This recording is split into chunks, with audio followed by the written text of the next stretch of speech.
না, তসলিমা নাসরিন ফিরতে পারেন, আসতে পারেন, সরকার যদি মনে করে তাকে পারমিশন দিতে পারে। তার বাংলাদেশ থেকে বিতাড়িত হয়ে উনি পশ্চিমবাংলায় ছিলেন। যারা বাংলা বাংলা করেন, ওপার বাংলা থেকে টেররিস্ট থেকে আরম্ভ করে সেলিব্রিটি অনুপ্রবেশকারী নিয়ে আসেন, তারা তসলিমা নাসরিনকে কোনোদিন জায়গা দেননি। আজ বর্তমান সরকার পাল্টেছে, আমরা গণতন্ত্রে বিশ্বাস করি। আইন অনুযায়ী যদি ওখান থেকে পলায়ন করে নেতারা এখানে থাকতে পারে এসে, তো উনি কেন আসতে পারবেন না? সরকার মনে করে পারমিশন দিক, আসুন, তার বক্তব্যও লোকে শুনবে। উনি মনে করছেন যে বাংলায় পালা বদলের পরে নতুন সূর্যোদয় হয়েছে, রাস্তায় কলকাতার রাস্তার মোড়ে মোড়ে ওনার ছবি, উনি খুব খুশি ব্যক্তিগতভাবে। আপনাদের আপনি কি যাবেন অনুষ্ঠানে? ওনার ছবি কে লাগিয়েছে আমি জানি না। কেউ যদি ওনাকে একজন উনি বিখ্যাত ব্যক্তি, তাকে ডেকে কোনো প্রোগ্রাম করায়, সারা দুনিয়ার বিচ্ছিন্নতাবাদীরা, কাশ্মীরের টেররিস্টরা এসে বাংলায় প্রোগ্রাম করতে পারে, তো উনি কেন আসবেন না? উনি তো আনওয়ান্টেড নয় এখানে। উনিও বাঙালি, বাঙালি সাহিত্য রচনা করেছেন, তার মত আলাদা হতে পারে। ভারতবর্ষের মানুষের কৃষ্টি সংস্কৃতির মধ্যে এটা আছে সব মতকে সম্মান দেওয়া।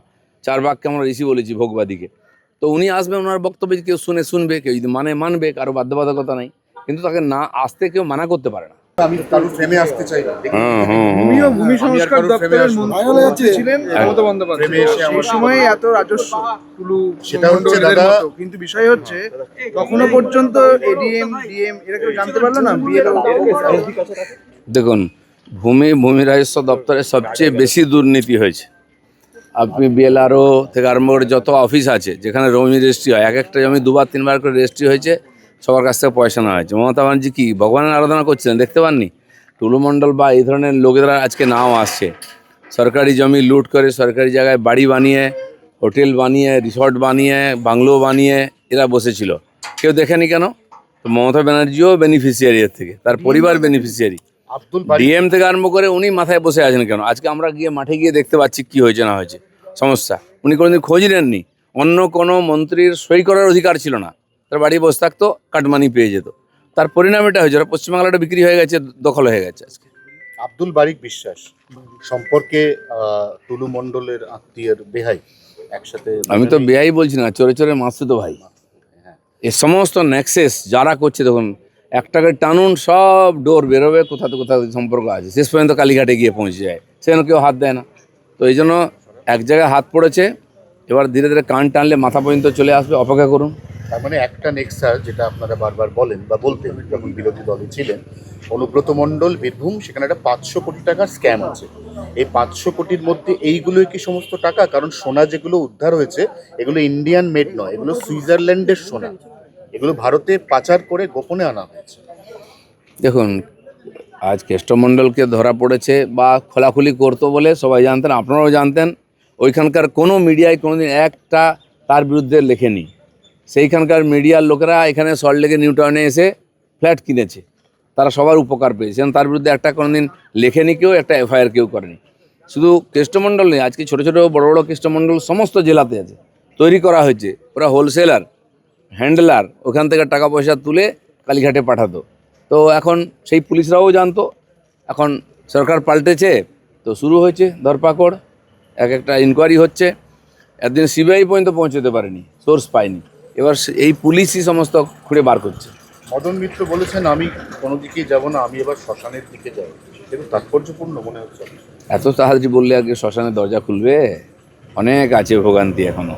আপনারা যা করেছেন, আমি চ্যালেঞ্জ করছি মদন মিত্রকে। এখন একটা হোটেল দখল করেছে ওনার এক চেলা, তারা আমার কাছে এসছে, আমি সেখানেও পুলিশ কারবাই করাবো। উনি গিয়ে কোথায় বলে সে হোটেলটা ছাড়ছে না লিজ বাদ দিয়ে, এরকম বহু ঘটনা আছে। এখন তো আমরা কমপ্লেন করিনি, পুলিশ যেটুকু করছে। এই ধরনের ঘটনা হাজার হাজার আছে, এক একটা নেতার পিছনের ঘটনা আছে, আর সব বার করবো আমরা, কাউকে ছাড়া হবে না। এনসিপিআই খুব বিড়ম্বনায় পড়েছে। এনসিপিআই এখনো পর্যন্ত 20, এই সংখ্যাটা 2 আজকের মধ্যে কমে যেতে পারে, আগামীকাল সেই সংখ্যাটা কমে 17 হতে পারে। সমস্যা যেটা হবে, শুধু এনসিপিআই নয়, অভিষেক বন্দ্যোপাধ্যায় তাদের সঙ্গে কারা কারা আছেন এই মর্মে তো ওম বিড়লাকে চিঠি দিয়েছেন। এবার সেই চিঠিটা বারবার রিড্রাফট করতে হবে, অতএব বিষয়টা এখন একদম জগাখিচুড়ি পাকিয়ে গেছে। দেখুন, টিএমসি পার্টিটা প্রথম থেকেই জগাখিচুড়ি ছিল, এখনও তাই আছে। যে কটা ভোটে জিততো ওরা গায়ের জোরে জিততো, পুলিশ দিয়ে মারপিট করে জিততো। ইলেকশান যদি সত্যি সত্যি হয়, সব জায়গায় ফল তার মতো রেজাল্ট হবে, 4th পজিশন, জামানত জব্দ হবে। এবং যারা জিতে গেছেন তারা এখন বিড়ম্বনায় পড়েছেন যে আরও 2 বছর 3 বছর কাটাতে হবে। আর ওরা কিছু করুন বা না করুন কিছু যায় আসে না, কেন্দ্র সরকারের কিছু যায় আসে না, রাজ্য সরকারের কিছু যায় আসে না। আমরা মানুষের ম্যান্ডেট নিয়ে মানুষের কাজে লেগে পড়েছি। ঋতব্রতরা আরও বিপাকে। বর্ধমানের স্বামী স্ত্রী তারা সক্রিয় তৃণমূল কর্মী, তারা জেলা শাসককে চিঠি দিয়ে বলেছেন আমাদের দুটো ভোট, আমাদের যিনি জেতা বিধায়ক আমরা মমতা দিকে ডেকে ভোট দিয়েছি, আমাদের থেকে ভোট পেয়ে ওরা ওই দলে ভিড়েছে, ওদের ভোটগুলো আমরা ফেরত চাই। কী গ্যারান্টি আছে ওরা ওকেই ভোট দিয়েছে? আমি যদি বলি ওনারা বিজেপিকে ভোট দিয়েছেন, কোনো প্রমাণ আছে? এসব নাটক চলবে, এইসব নিয়ে মানুষ যেন বিভ্রান্ত না হয়। যারা একদিন ড্রামা করেছে, লুটপাট করেছে, তাদের কথা ভুলে যাওয়াই শ্রেয়, নাহলে শরীর স্বাস্থ্য খারাপ হবে ভেবেচিন্তে। 19 বছরের অপেক্ষা, এই অপেক্ষা কাটিয়ে আজকে অবসান এবং তারপরে ফেরা। তাসলিমা নাসরিন ফিরছে, কি বলবেন? না, তসলিমা নাসরিন ফিরতে পারেন, আসতে পারেন, সরকার যদি মনে করে তাকে পারমিশন দিতে পারে। তার বাংলাদেশ থেকে বিতাড়িত হয়ে উনি পশ্চিমবাংলায় ছিলেন। যারা বাংলা করেন, ওপার বাংলা থেকে টেররিস্ট থেকে আরম্ভ করে সেলিব্রিটি অনুপ্রবেশকারী নিয়ে আসেন, তারা তসলিমা নাসরিনকে কোনোদিন জায়গা দেননি। আজ বর্তমান সরকার পাল্টেছে, আমরা গণতন্ত্রে বিশ্বাস করি। আইন অনুযায়ী যদি ওখান থেকে পলায়ন করে নেতারা এখানে থাকতে পারে এসে, তো উনি কেন আসতে পারবেন না? সরকার মনে করে পারমিশন দিক, আসুন, তার বক্তব্যও লোকে শুনবে। উনি মনে করছেন যে বাংলায় পালাবদলের পরে নতুন সূর্যোদয় হয়েছে, রাস্তায় কলকাতার রাস্তার মোড়ে মোড়ে ওনার ছবি, উনি খুব খুশি ব্যক্তিগতভাবে। আপনাদের আপনি কি যাবেন অনুষ্ঠানে? ওনার ছবি কে লাগিয়েছে আমি জানি না। কেউ যদি ওনাকে একজন উনি বিখ্যাত ব্যক্তি, তাকে ডেকে কোনো প্রোগ্রাম করায়, সারা দুনিয়ার বিচ্ছিন্নতাবাদীরা, কাশ্মীরের টেররিস্টরা এসে বাংলায় প্রোগ্রাম করতে পারে, তো উনি কেন আসবেন না?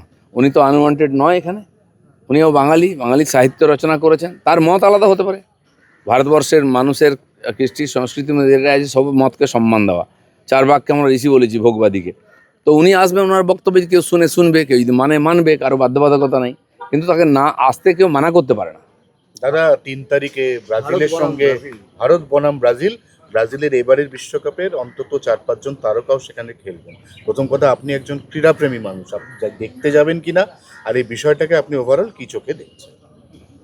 দেখি, আমার কাছে তো নিমন্ত্রণ আসুক, দেখি, খোঁজ খবর নেই। 3 তারিখ আছে, 3 অক্টোবর, পুজোর আগে। ভালো, একটা ভালো ফেস্টিভ্যাল হবে। মেসিকে নিয়ে এসে যে কালিমা লিপ্ত হয়েছে বাংলার ফুটবল, কমপক্ষে ব্রাজিলকে নিয়ে এসে এটা ধোয়ার একটা সুযোগ এসছে, পাপ ধোয়ার।